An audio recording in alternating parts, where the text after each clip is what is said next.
Uma faixa de água de apenas 80 quilômetros pode ser palco de um brutal conflito, mas para entender o porquê disso, precisamos começar olhando para o sangue já derramado no solo que tornou essa obra possível. O Canal do Panamá nunca foi apenas uma infraestrutura. Ele nasceu como uma das maiores demonstrações de poder da história moderna e hoje é o palco onde esse poder está sendo desafiado. A obsessão por unir o Atlântico ao Pacífico começou muito antes dos americanos. No final do século XIX, os franceses tentaram domar a selva panamenha, liderados por Ferdinand de Lesseps, um diplomata que promoveu a construção do então Canal de Suez. Eles chegaram com certa arrogância, acreditando que poderiam escavar ao nível do mar. A natureza, no entanto, tinha outros planos. A geografia acidentada, deslizamentos de terra constantes e, principalmente, a febre amarela e a malária dizimaram a força de trabalho. Estima-se que mais de 20.000 trabalhadores morreram durante essa tentativa francesa.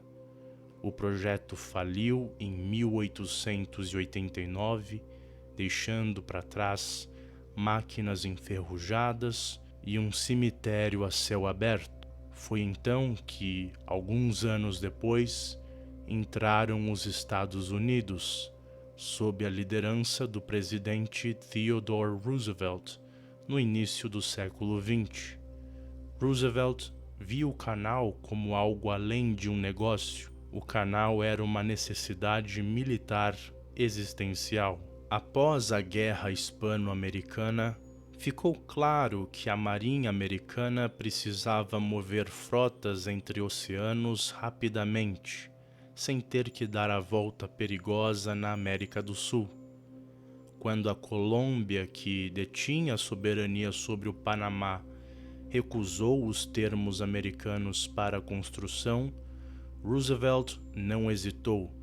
Ele apoiou e financiou uma revolta separatista no Panamá. Com navios de guerra americanos bloqueando a resposta colombiana no mar, o Panamá declarou independência em 1903. Em troca, os Estados Unidos ganharam a Zona do Canal, uma faixa de terra de 16 quilômetros de largura que cortava o país ao meio, governada perpetuamente por Washington.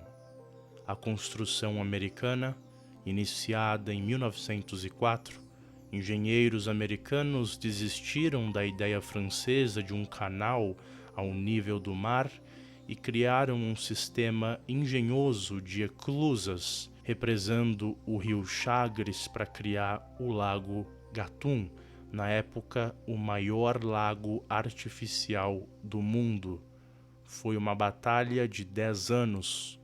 Quando o SS Ancon fez a primeira travessia oficial em agosto de 1914, o mundo havia mudado. Os Estados Unidos agora controlavam o tal gargalo do comércio e da guerra naval. Durante a maior parte do século XX, a zona do canal foi um enclave colonial. Americanos nascidos no Panamá, conhecidos como Zonians, viviam num subúrbio tropical perfeito, segregados da população panamenha, mas o ressentimento só crescia. Em 9 de janeiro de 1964, um protesto estudantil sobre o direito de hastear a bandeira panamenha na zona escalou para o conflito sangrento, conhecido como o Dia dos Mártires, deixando mais de 20 mortos. Esse evento foi o catalisador que forçou os Estados Unidos a renegociarem. E então, em 1977, Jimmy Carter e o ditador panamenho Omar Torrijos assinaram os tratados que devolveriam o canal ao Panamá no último dia de 1999. Os Estados Unidos cumpriram a promessa e saíram, mas não sem olhares e preocupações. Atualmente, a China é o segundo maior usuário do canal, vital para escoar sua produção para a costa leste americana e para a Europa.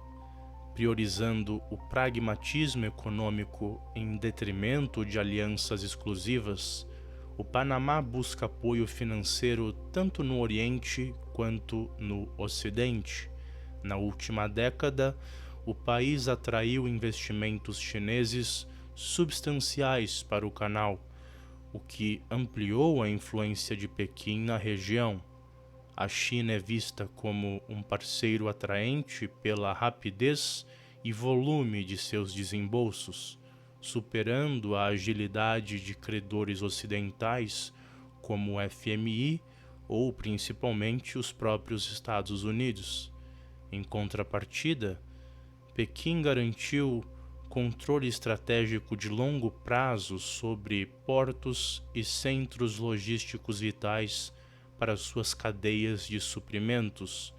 Um marco simbólico dessa relação ocorreu em 2016, quando um navio da chinesa COSCO Shipping inaugurou a passagem pela expansão do canal, obra financiada por 2,3 bilhões de dólares em empréstimos de 5 bancos internacionais. Em 2017, o Panamá rompeu relações diplomáticas com Taiwan para se aliar a Pequim, abrindo as comportas para bilhões em investimentos chineses, pontes, centros de convenções e infraestrutura crítica, enquanto os Estados Unidos negligenciaram seu antigo quintal. A China pensava em construir, comprar e financiar, mas todas essas movimentações logo chamaram a atenção dos Estados Unidos.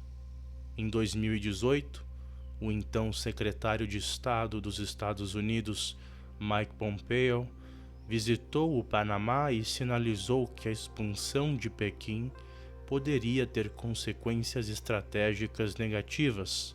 E, recentemente, em fevereiro de 2025, o secretário de Estado dos Estados Unidos, Marco Rubio, provavelmente fez uma observação semelhante em sua viagem ao Panamá no início do ano, sendo essa sua primeira viagem internacional como membro do gabinete de Trump, um símbolo bem considerável.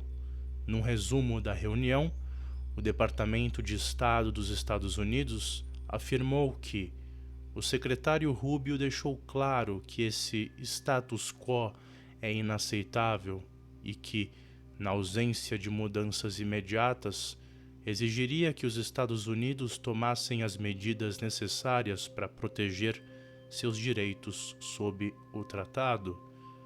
O Panamá atendeu rapidamente a esse aviso e retirou-se oficialmente da nova Rota da Seda chinesa, tornando-se o primeiro dos 21 membros latino-americanos e caribenhos da iniciativa a fazer isso. Pequim respondeu dizendo que se opõe firmemente ao uso de pressão e coerção pelos Estados Unidos para difamar e minar a cooperação. Oficiais chineses continuaram. Os ataques do lado americano mais uma vez expõem sua natureza hegemônica. Segundo os chineses, os americanos acusam injustamente a China, semeiam deliberadamente a discórdia entre a China e os países latino-americanos relevantes, interferem nos assuntos internos da China e minam os direitos e interesses legítimos da China. No entanto, esse conflito está longe de ter um fim e inclui, inclusive, o Brasil, visto que a China vem encontrando rotas alternativas para serem integradas na nova Rota da Seda,